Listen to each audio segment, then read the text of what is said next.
Okay. So in terms of this session, so what I kind of want to get across to you is, like, I know whenever I'm training myself, if I feel something, I know what to do. I know when I should stop. I know when I can carry on. Guilty faces. And it's trying to then have those little seeds in your mind so that then the next time you are out running, that you're trying to be very rational about what it is that you're feeling, to make a good judgment call about whether it's appropriate to continue or to modify or to stop. So like part of this process in terms of trying to prevent injuries from developing is literally about the action that you take and how early on that you take it. So if you don't act whenever you feel something, you're letting it build. And one of the hardest things to come back from chronic injuries. You have the longest time frame whenever you potentially, if it goes on for a very long time, the longest time frame that you need to stay out of action for. So like the key thing that I want to put across is that the earlier you take action, the less likelihood is that something is going to knock you out from having to do any sort of training. So from that point of view, like there's a few steps.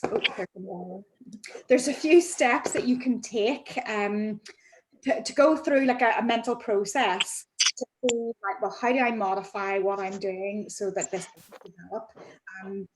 Yeah, I actually keep raining, or should I stop? So let's see.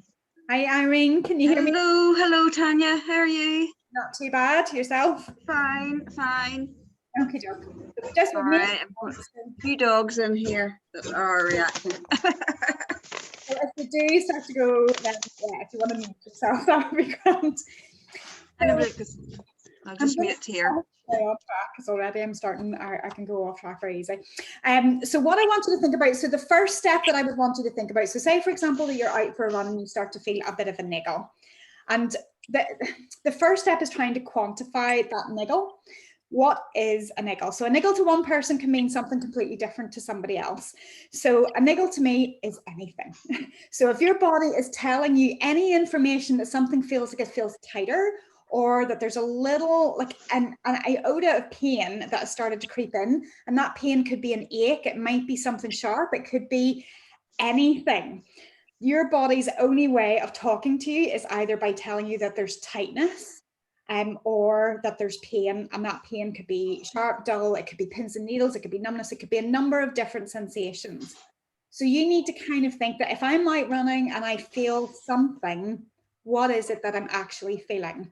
And that might require you then to stop and to kind of evaluate it at that time to see. So, but you're wanting to try to quantify then, if you like, the type of pain that you're feeling and the amount of pain that you're feeling.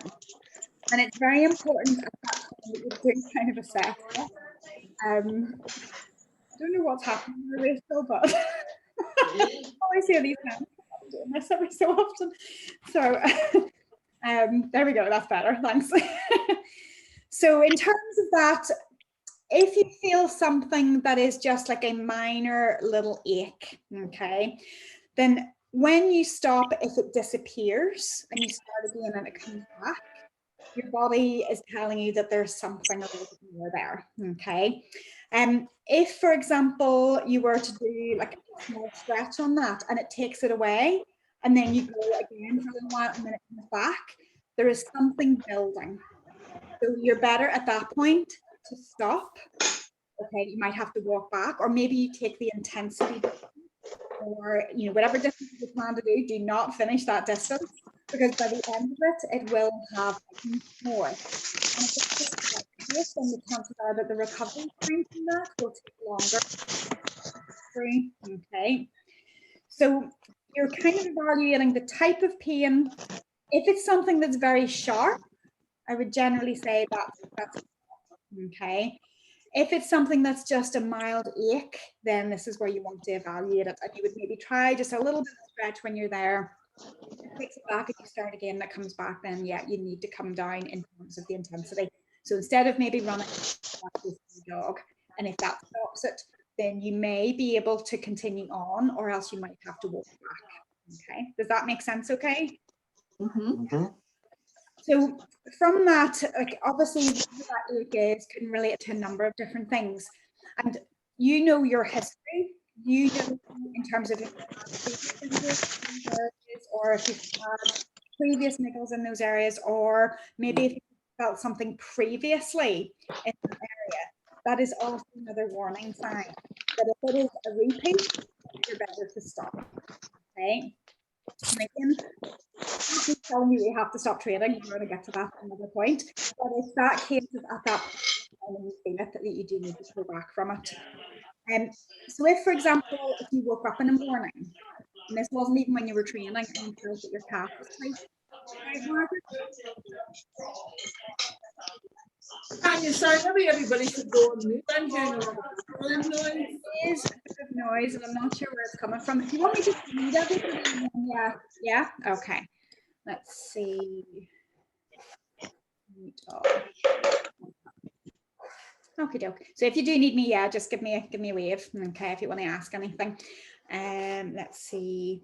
So, okay. So in terms of that, if you have something that maybe you know already in your body that you had a niggle at some point and it comes and goes, but then you wake up one morning and you have a set distance or a set, speed work or whatever it is that you're wanting to do that day. If you wake up with a tight calf, no, you need to adapt your session on that day, because typically speaking, if this again has been something which is a repeat and you know of and you've woken up with this, it's not something you're necessarily going to run off. Okay, it means that at rest this problem has increased almost. Now that might infer from that yes, movement might be a good thing to do, but running is maybe not the type of movement that's appropriate. It may be that cycling, it might be more appropriate for you to do that, because the calf, its actions are to push through your toes. So if you're on the pedal on a bike and you're going around, you're not using that muscle grip again. So you could still train. So it's the idea that you're going to cross train as opposed to add more load to the already stressed muscle tissue. Okay. So from that point of view, if something, again, sort of going back over that point again, if you feel a niggle or if you feel a tightness, if something is uncomfortable, then yes, you have to weigh up. Does it feel like if I were to continue, it either gets worse or it doesn't disappear? That's your cue to stop, try a stretch. And when you go back to it again, if that alleviates it, great. But just be cautious and adapt the distance, maybe just pull it back a bit or pull the speed back. But if, for example, if it just comes straight back in again, then you're best to stop that session for the day, walk it back, because even the walk back may be enough that it could be an overstimulation of that area. Okay. So in terms of that, I'm hoping that makes sense, okay, in terms of when you feel it, when you're out training, or if you wake up one morning, or if you feel something starting to develop in your day, what course of action to take. Yeah, okay. So the next thing that we want to do is whenever you feel something like that, maybe you leave it a day or so and you wake up the next day and you think, right, okay, that feels like that's gone. And it's not disturbing me when I'm like doing things either around the house or in work. I'm going to go out again the next day and give it a go. You do want to kind of test it a little bit. And that is the same idea that whenever you start to go out, that maybe you do a better warm up of the area, so joint circling and like stretching of the muscle. So maybe that stretching, normally about 10 seconds per muscle group may be enough before you go out, and joint circling and things like that, the dynamic warm-ups may be enough. But if you feel it in a specific area, you might need to do a slow, steady stretch on that muscle just to get the tension to pull back a little. But it's just knowing a better warm-up will put you in a better position that if something is a little bit niggly, that you're not going to get it early on. So typically if you feel a niggle and you go out, you're going to get injured early in the run. Okay, normally if it's later in the run when you start to feel it, it's fatigue kicking in. So, and there's something that's building, or tightness is building. So you don't want to make sure, you don't feel something early on, because that's a definite sign, no, you shouldn't be out with it. But in terms of testing it, it may be a case of, again, if you didn't feel it, and you go in and you do a good warm up, you build up from a walk to a brisk jog, or a brisk walk into a jog, and then starting to settle into a steady pace. If that feels okay, great. If you start to feel it developing, the process is the same. You need to kind of pause and evaluate it to see, right, if I got to a certain pace and I didn't feel it, could I come back to that pace and continue? Or, was it an increase, or was it maybe it started to change, I'm not on flat anymore, maybe I'm on downhill, and that started to increase it. So it's starting to evaluate it to think, right, okay, I can't run on hard ground, maybe I can run on soft ground. If I know that this route is going to have more uphills or more downhills, and that's maybe what is like when you start to feel it, it's then, okay, stop, evaluate it. The next day you go out, test it on a flat, okay, so that you can still hopefully train and yeah, get something out of the training, but not enough that's going to overstimulate that area again. Does that make sense? Yeah. Okay. So, and it's the same, like, it's almost like you're trying to evaluate and get to know your body, get to know the information that it's telling you. So if it's telling you information that something is getting tight or there's an ache or a niggle, it's getting to know when you experience that. If it starts to happen on flat surfaces, hard surfaces, soft surfaces, inclines, declines, all of that, you need to get it checked out. But if you're only getting it on one of those, maybe two of those, then you can adapt the training so that you give it time. That exercise very often can help with problems, but obviously it depends on the problem. So maybe you can get out and you can cross train it in some way on the bike, or varying the surface, or varying the distance that you do, or varying the intensity that you do, and intensity meaning speed work and hill work, okay, that maybe it all comes back down to flats, so that again it keeps you running, it keeps you going, and knowing that if nothing continues to develop, then you're probably at what I would call like a baseline of what your body can tolerate before like whatever the condition is starts to deteriorate. Again, does that kind of make sense? So every time there is a niggle there, I want you to see if evaluating whether I can train, or can I pull it down a level to find my baseline that I can still train at, and then try to obviously then try to work through what on earth is this to see, can we resolve it to get back again. So one of the telltale signs as well is if you have adapted your training, you felt it in one session, you gave a day's recovery, you maybe went out, you tested it, you were able to do a flat run, a shorter run, not as fast. The next day, the 24-hour kind of period after that is also like part of your test case. So if you felt something the next day, usually whenever you get up and you start moving again, that gives you a sign that those tissues didn't necessarily cope with it. And you'll know the difference between like muscle soreness from when you've done too much exercise and something that doesn't feel like, oh, that maybe shouldn't be there. And it's recognizing that even though we can quantify pain in terms of like sharp, or you know, like a sharp pain or like an ache versus like something that feels more like constant pain versus it's coming and going. So from that point of view, you're assessing into the next day, does this pain continue through the day, or whenever I get up and move, does it disappear? So it may mean that, okay, there's a bit of stiffness, a bit of tightness there. Maybe it is just those muscle grips are getting overly tight. And that's where things like foam rolling, massage ball work, massage, all those sorts of things, they're all modalities that you can use to try to strip back that tension. That might be enough. Because muscles will get to a certain point of contraction whenever it actually is easier for it, it takes less energy for it to hold the contraction than let it go. So from that point of view, if you keep on going, that process is just going to keep getting tighter and tighter with less ability for the muscle to come back to a level where it can release the contraction. So the different aids that you can use, foam rolling, massage ball work, massage guns, whatever, all those sorts of things are hoping to take that tension back. But if you feel that it's more than a stiffness and that there is an ache that kind of continues for a bit, then again, that's something that needs to be looked at as such. Maybe it needs a bit more rest before you go out and you test it again on finding your baseline, or maybe for, you know, a few weeks that you allow a cross training. So if it was calves or lower leg work, cross training on a bike is usually good. If it's more sort of in the thigh to the hips, it's a little bit kind of dodgier ground because you will be using still a lot of the main muscle grips whenever you're in cycling. So it's again, just reviewing whenever you do it, you test it to see how it feels, and you give that 24-hour process when you wake up the next day again to reevaluate and see how that feels. Okay. So if you're getting that information that your body is telling you that there's something still there the next day, then again, your body needs some recovery time, okay, for those areas. The next area that I would want you to kind of think about is like trying to think to yourself, right, okay, when did I first feel this niggle? So you're trying to figure out what caused it and also what structure it's in. And this is where muscles are really annoying because there's so many referred pains. Sometimes it's really simple and it's where it's telling you the pain is, and sometimes it's completely somewhere else. So initially you would be kind of thinking through to yourself, right, okay, not just what you did that day or the day before, it might be 2, 3, maybe even 4 days before that, and thinking about, is it a run that you maybe have done where you've done extra distance, extra speed, more inclines or declines, or, you know, more of whatever? Was that enough to kind of send you over the edge? Because sometimes it takes even 24 to 48 hours for your body to process. Like once it gets through the muscle soreness and you've experienced that, then you might start to feel something else below that.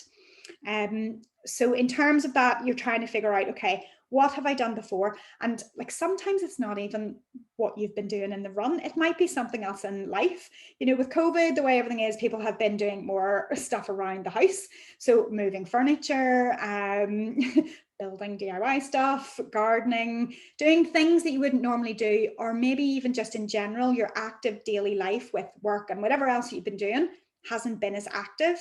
So even all of that, like I'm seeing even now, is making a difference to people's bodies. So it's trying to think to yourself, like, not just my sporting activities, but what else have I been doing in a day that might have stressed some of those areas? So if you can put it down to that, maybe it's a pain, say, in your knee, at the top of the kneecap, and you're trying to think, right, well, what else have I been doing? Have I been kneeling on the ground building something? Have I, you know, been in and out of cupboards more? Have I been sitting more? And the position, so if you imagine if you were sitting on a chair, the chair was too low and your legs are kind of tucked in underneath you, even that for a long period of time could be something that triggers something in your body. So it's looking at, okay, what might have caused it? Is it overuse? Is it underuse? Is it misuse or abuse? Those are 4 categories that we normally sum everything up into. And then the structure that feels like it's niggled, so that you can try to correlate those two. Okay. So still with me so far? Yeah. Okay. All right. So in terms of that, like, I cannot stress enough that you're really listening to your body. And it's very easy, and I hear it all too often, is that, oh, I just thought I could train through it. I do it too, and I know that I shouldn't, but it's just it's almost like you're doing your own little test case to see, does it go away? But it's, if it doesn't go away, again, stop, listen to your body, and then work from there. So to try to assess then from that point of view, if you have viewed in your mind that that niggle is something which constitutes that you need to modify your training and you need to pull back, then that's where I don't want you to go like, oh, frustrated, I'm just going to stop everything. That's not the best course of action, you know, and I hear that too often as well. It's just thought I didn't know what to do, so I just did nothing. So what I want you to do is to get the rational head on once you get over the frustration of something, and think to yourself, when I feel this, I want to look, and I'm hoping that most of you do track a training schedule in some way, whether you're making a note in a book, whether you're using something like Strava, whatever you're using, that you're tracking the runs that you do in a week and any other training, so that you have an idea of the volume, but the intensity as well of what you're doing, and the spread over the days, so that you also have to take in recovery. Like there's if you use the idea of FIT, F-I-T-T, so F is frequency, I is intensity, T is time or duration, and the next T is type. So type is running or cycling or whatever it is that you're going to do. Your frequency, how many times a week you're out training. Your intensity could be obviously the pace that you're running at, or whether there's inclines, declines, whatever. And the time, obviously the duration that you're out for. So if you're keeping a track of that, and you know, right, okay, I felt something today, what was I doing for the next, for the few days previous to that? But also you might have to look over a few weeks. Have I been on a build up and maybe not taken enough recovery days? Have I been building up forever? Especially for maybe new people that are getting in, or whenever you have the idea, right, I'm going to do this distance, I'm just going to keep on going. And there's never what we call like a deload week. And most people will get an injury within a 12-week period of constant increases. Now that might just be a little niggle, but it's something that will set you back.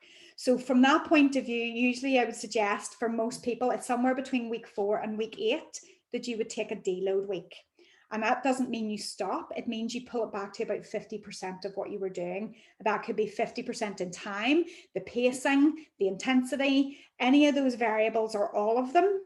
But it's reviewing that to see, have I got these little progressive areas where I will keep getting better, but I have the appropriate amount of recovery time in there. So again, if you get a niggle or if you get something you're deeming that you have to stop, look at your training schedule and try to assess and see, right, well, how did this happen? To see whether is there something that you need to modify so that whenever you come back in, you're just not back on that same that same track again, that you can modify it accordingly. Again, does that all make sense? Yeah, okay. So like kind of summarizing that all together, like they all tie in with each other, you know, and in terms of training programs, like periodization, have you heard of periodization in terms of training before? So some yes, some no. So periodization typically is that you have a goal in mind and you work back from that goal and you split it up into short, medium and long-term goals. And it also helps you to be more rational about the amount of progress that you should be making in a period of time. So if, for example, you were planning, right, there's a 10K that I want to do on such and such a date, you look at how many weeks that you have, and then you kind of figure out, okay, maybe there's a halfway point that I should have reached whatever pacing and whatever distance, and then maybe there's another few short-term goals that will get you to that point, so that you're being realistic about it. But you also, within that time, if you think, okay, if you were training for something and you had the 12 weeks for talk's sake, you know that there has to be at least 1 week in there that's a deload week. You just can't keep on going. But every run that you go out on, there's always some thought as to how your body's feeling. If you feel something that's a niggle, you stop, you evaluate it, you stretch it, you run on. If it disappears, great, but just know that that area, that structure, you might have to do a little bit more TLC with that area whenever you get in. So a better cool down, and then maybe over the course of the following 2 weeks that you do a little bit more massage ball work and foam rollers. Foam rollers, if you're not used to using them, you know, maybe once or twice a week, but sometimes getting into good practice, if you feel that things are getting tight in your body, it's good to do it after every session. Doesn't have to be a lot, maybe 5 sweeps up and down on, you know, each area. If you identify anything with a roller, because it's like a flat surface, if you identify at this point there's a pain, get the massage ball into that. And again, hold it there at an appropriate level of pain. I'd normally give you an idea about a 6 out of 10 in terms of, you don't have to like really murder yourself with that pain level. You want to take it to where it's a challenge, but not so much you can't relax into it. And that way then, from that point of view, if we get the pain to come down on it, that's a good sign the muscle is accepting that. And if you're dealing with those specific areas, then hopefully the stretches that you do as well helps to elongate, it helps to kind of realign fibers and open them up. And that way then hopefully whatever the issue is over the course of a few weeks, you may be able to pull it back. Okay. But again, it's just this constant evaluation. Okay. So all okay so far? Yeah. Okay. So in terms of kind of where I want to go next, so that's kind of explaining the process that I need you to go through, like every session, but also in terms of putting like a training plan together that you're thinking, you know, about being sensible about how much recovery time is in there, and also what techniques that you will apply to every run, in the sense of, right, okay, you know, the idea of the fit, frequency, intensity, time and type, and you're recording that, so you're being really like quite rational about it and logical about it. So I've mentioned then about the idea of using the likes of foam rollers and the massage balls. Has everybody used them before? No? Okay. Some yes or no. I'll just point out like a couple of differences about some things. So there's so many variations out there, and like you can be a beginner to an expert even with using different aids. And normally as a starting point, like this is quite a wee thin foam roller. This would be like a beginner foam roller. It's quite soft. Like if I press on it, like, I mean, it indents, okay? It's not so firm. so that whenever you're putting your body weight on it, it's not just like a concrete surface pushing into you, which can be extremely sore if there is something there that's already a problem. The likes of something like this, I press on it, there's only the tiniest little bit of give on that, but the nodules, you know, are going to make it a little bit more invasive. There are some areas where this is not appropriate in the body, and you kind of have to use your pain radars as an indication as to when it feels appropriate. Again, a 6 out of 10 is a good marker, maybe a 7 if you're used to doing it. Generally over that, you're just going a little bit too deep potentially. You're better to do it more often than just do a really hard session, okay, just in case you overtreat it. But these are really good for hamstrings, glutes, depending on how big your thighs are, maybe thighs and inner thighs. But generally speaking, there's not many other areas, unless you're like a big bodybuilder, that I would suggest that you need to go in really, really deep with. But you'll know your body yourself, what sort of pain level. Another option, so again, if you were quite tight and tender in an area, is to use a stick. This is an overpriced stick. You could use a rolling pin for £1 out of Asda and just go through clothing. And literally, like the idea of what you would do with this, you could certainly do it seated to relax the body off, but you're just kind of what we call like stripping the muscle out. You could pick a center line and roll up.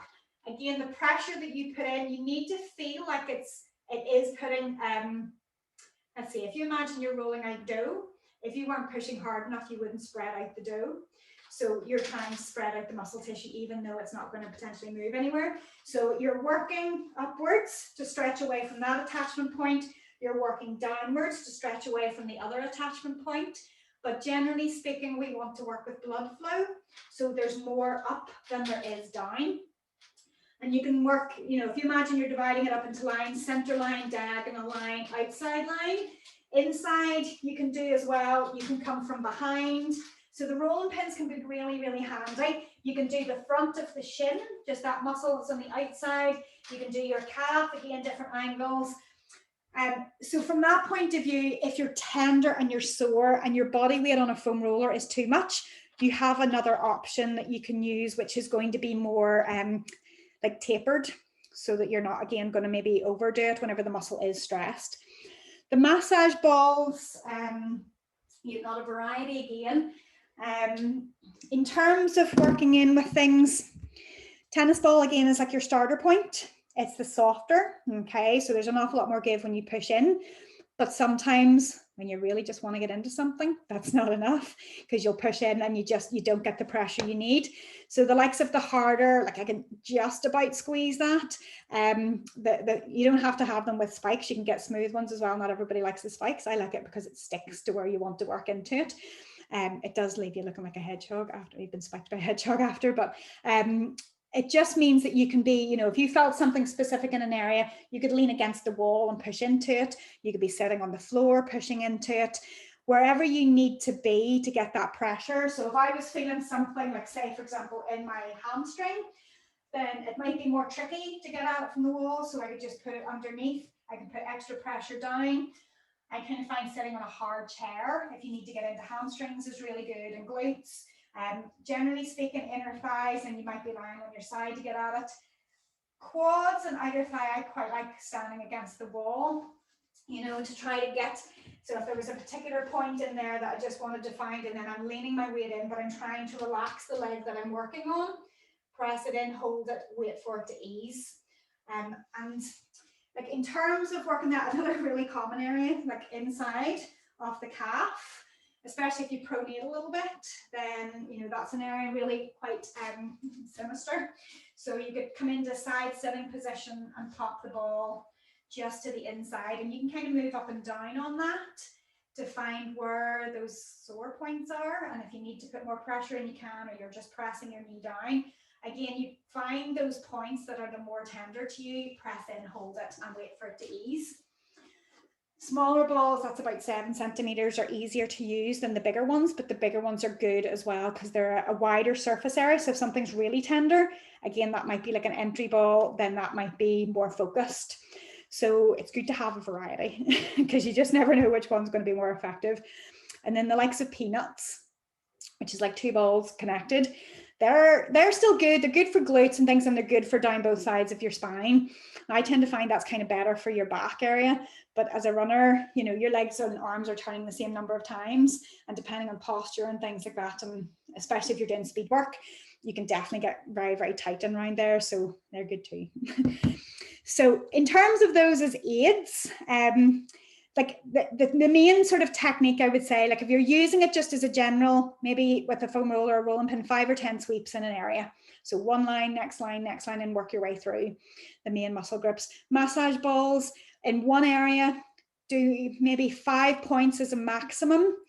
And like, again, that's 6 out of 10 approximately in terms of pain level. And you hold it until the pain eases, breathing into it, relaxing, all of that. But no more than 5 points in an area, just again to make sure that it doesn't get over treated. Okay. But you can work on multiple areas. And in terms of how often, if you're not experiencing too much, maybe once a week, because it's a feedback tool. You have no idea what's going on in your whole body whenever you're there, because your body cannot give you sensations of everything. It typically gives you sensations when something doesn't feel good. And that's usually whenever something has already built up. So it's not that it's too late, but you want to catch it before anything happens. And a good way to catch it is that whenever a muscle's starting to tighten, something is building. So if you do, say, foam rolling, stretching, massage ball work once a week, you will feel the changes in your body, and you can think to yourself, right, based on my training schedule, should I expect that to be tighter? If yes, that's fine. You want to work those tightnesses out. But if not, and you feel something building, then there could be a problem developing there. Okay. So again, use the aids as a feedback tool as well as a treatment tool. Okay. All okay still? Yeah. So another one would be is when to use ice and when to use heat. There's a lot of debate on this, and even one of the more recent articles, I've got it back out again.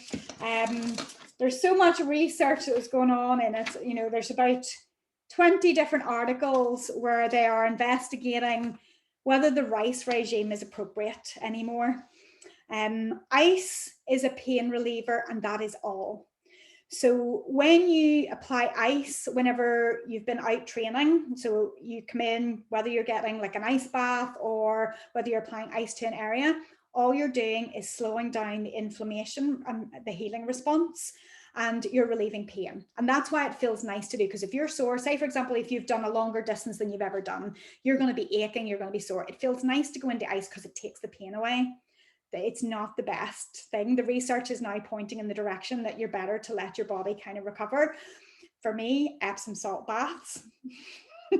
You don't have to have them really warm. It's about getting the minerals in, but that will only address the muscle component. It doesn't address the joint component.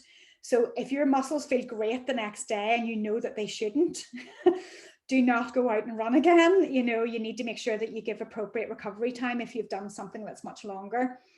But in terms of if you feel a niggle and it's irritated and you come back in from a run, generally speaking, they're not suggesting that you put ice for a long period of time. The idea that would be you would put it on for no more than 5 minutes maximum. You would leave 20 minutes between and then another 5 minutes. And then they would only advise that you do that once more, leave 20 minutes and then ice once more. And that is it. Obviously, it depends on how bad the problem is. But if we're just talking about niggles, that would be an absolute maximum, because otherwise you're slowing down your body's natural response, which is to send, if your body feels pain or feels something, that's the trigger for your brain itself to say, right, I need to do something about my own self-healing. So it's going to send the blood to that area. It's going to send what are called macrophages to that area, which are like almost like a form of a white blood cell in a way, which they are helping to take away the bad stuff, and they're going to imprint new stuff. So the same way if you went out and you did a run which was longer than you'd ever done before and there's some muscle damage, your body will recover that. It will build back stronger so that you then, you know, you get better at the next run. But if something is turned into a niggle, you don't want to suppress the inflammation response. And I hear it all the time. Runners are going out and taking anti-inflammatories when they're going out on runs. Because of the pain side of things. It's not the best medicine, is all I'll say. It's always choice, but it's not the best medicine because you're suppressing the body's natural response, and you need that to happen for healing. Heat into the muscles can be quite good as long as there isn't swelling. If there's swelling, it's not recommended to put heat on them. If they feel tight and stiff, you can put heat on them because that gets the blood flow to them. If there may be, again, that process when a muscle is getting so tight that it's just getting tighter and it can't release itself, if you can boost the blood to that area, hopefully it brings nutrients and gets rid of waste products, that it does help to allow it to break that, the chemistry side of things, to break that process where it can release the tension. So heat can be appropriate if there's stiffness and tightness, if that's what that niggle is kind of presenting to you. But just remember that ice, if it's only a niggle, is probably going to slightly slow down the healing process.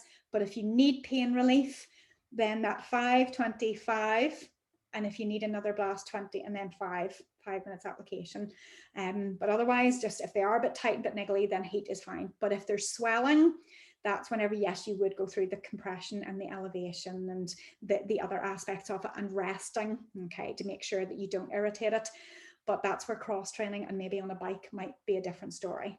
Okay, so again, you can evaluate that. So from that point of view, I've kind of covered most of the areas. The only one that I don't know whether, you know, we could maybe go for another quick 5 minutes if that's okay, and I could cover on the joint stability exercises. And it's more just again to kind of put across, like obviously ankles, knees and hips are the main ones in terms of runners. There are certain few things that if somebody isn't at a certain level, that I know that there's more chance that you're going to get injured. So from a running perspective, ankle stability is really, really important. And a lot of runners that I've worked with over the years, like if I do a simple calf raise, come up on my toes and I'm rocking about on my ankles, to me, that's a warning sign, okay? So that's a watch out point. I need stability in your ankles because there's so much that you're coming through a single leg stance phase and running, that if your ankle is unstable at any point through that under force, there is that possibility you're going to put more stress through those muscles, and then that carries up into like how your knees and your hips are moving. So if I'm always rolling, say, for example, onto the outside, it's, you know, I'm exaggerating, but it's pulling the knee out and it's going to put pressure into the hip socket as well, which then will transfer into the back. If I'm going more flat-footed all the time, then again, it drops the knees in and it's going to cause like rotational issues and can start to wear out even in terms of cartilage in the knee. So there's a number of different patterns that can develop from a lack of joint stability. You can take this process through static contractions, and a good starting point is 5 by 5 seconds. That feels easy, up to 10 times 5 seconds, or even 10 repetitions up to 10 seconds. But it might be that you're just taking it up and holding it. You can pick different heights of your ankle. So in Pilates, sometimes we work in 4 heights, about a quarter height where your heel is just off the floor halfway, just before full joint lockout, and then into full joint lockout. And I would be wanting to see that your ankles are stable through all of that. Whereas if you're kind of walking and wiggling about, there's something there that's telling me you don't have good joint stability in that, and I would want that to be improved. So doing exercises like calf raises, or if you're standing on a step at the top of a calf raise and lowering down under control, not feeling this kind of rocking across from little toe to big toe, then that will build definitely strength through that. So you can take it from static contractions first of all, if something feels really unstable at different points in the movement. Or you can take, like say, 3 sets of 20, where you're taking calf raises, coming up onto the toes, and then you're lowering the heels down, trying to keep that unstableness stable. Then the same with knees. So again, that idea that if you're doing even just a quarter squat, when you look at it straight away, if the knees are turning in at all, again, that is going to cause an issue. So we need to track in the same line as our toes. Maybe if it goes out, again, this could be linked to how your feet, whether you're flat-footed or high arched, but it's trying to get a sense that whenever you bend, that they are constantly going in that direction. So these are good to do in front of a mirror, and step ups are a really good exercise to do. If you don't have a step that you can use, then doing like a split squat where you're kind of bending, you can choose how far apart, depending what you feel your stride length would be. And again, you're going straight down, as opposed to going forwards and backwards. But whenever you're going down again, what you're trying to think about is that angle of the knee. Am I kind of dropping in, or am I rolling out, or am I like dead centered? And when I say centered, I'm talking center of the knee to where your hip bone is. So I'm looking to see if that kind of deviates in any way. So if I was stepping up onto a step, when I step up onto it, I'm looking to see, is there any drop in as such? That can be weak core, it can be weak glute med, and it can be like instability at the knee. So from that point of view, we want to make sure that there's a little push out every time on that movement, so there's no collapse in. And I see pictures, you know, so even on the likes of yourself, when you're seeing things posted on Facebook, and you can see the pictures of runners towards the end of the run, and that impact, that single leg impact, whenever they're taking that strike, you can just see that pattern. So it's keeping an eye. If you happen to get like photos or anything of yourselves, have a look and see whether that's happening. So that would kind of cover like the idea of whenever you're working with knees, you can do holds. You could have the likes of, say, for example, a band. If you have it fixed somewhere and you come away to bring the tension on it, so it's pulling me out, I have to stabilize the knee in. I could go the other way. So it's pulling me in and I have to work out against it. So you can do exercises and add a little bit of extra load if need be. It could be a hold, same idea, 5 by 5 seconds, up to 10 by 10, or you can do repetitions moving and building up, say, starting 2 sets of 10, building up to 3 sets of 20. So that'll cover knees. The other main one that I just want to put across for hips, the last one, and it is this idea that if this is happening, there's probably a change of hip level. And even if it's not, there might still be a change of hip level. Our hips move in 3 different ways. So if you imagine a really good salsa dancer, our hips are designed to move in that way. And when you run, that is happening, but it's happening in a smaller version. But you need to make sure that the glute med muscle is working really well when you're running, because that stops that kind of that push out and that collapse. So if it's hugging in all the time, then that will work better in terms of alignment for running. So you can use, again, a step. So if I was standing on one leg just at the edge of a step, this is not for the purpose of a balance exercise, but it would also give you an idea if you are, again, unstable at your ankles. But in that sense that both legs are straight, and I'm going to try to get myself level, and then I'm going to lower. So I'm not bending my knees to make it go lower.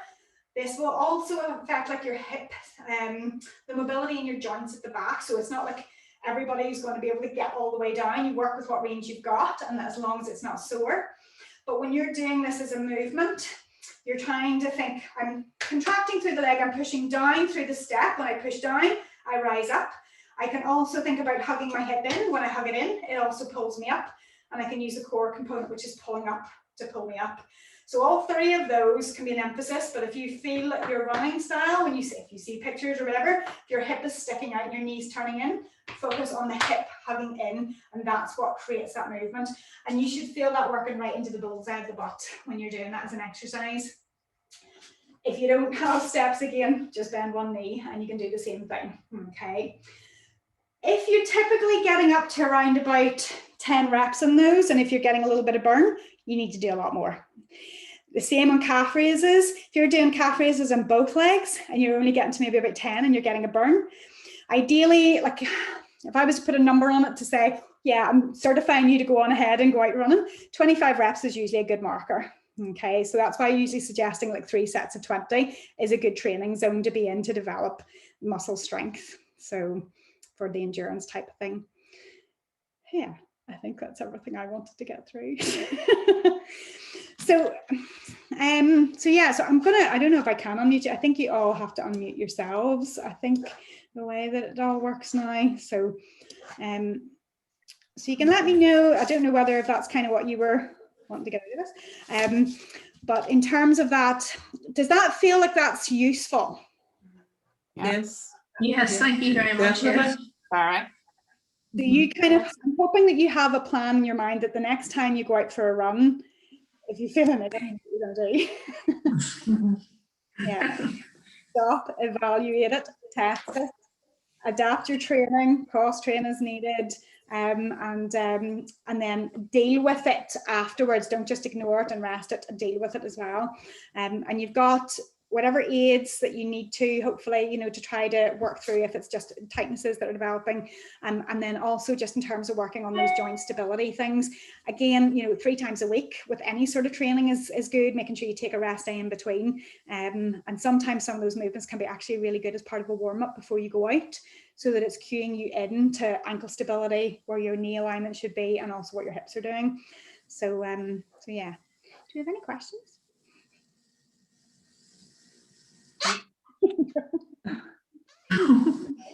So so I will upload this onto YouTube, so you'll have access to it again. So if you do want to listen to it again, then yeah, you've got it there, just to keep that kind of playing over in your mind. If you kind of feel something and you can't remember, you know, some of the things that we've mentioned.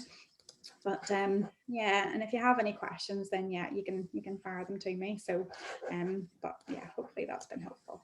Yep, that's great. Brilliant. Thanks very much. Thank you. That's brilliant. Thanks a million. Thank you. Yes.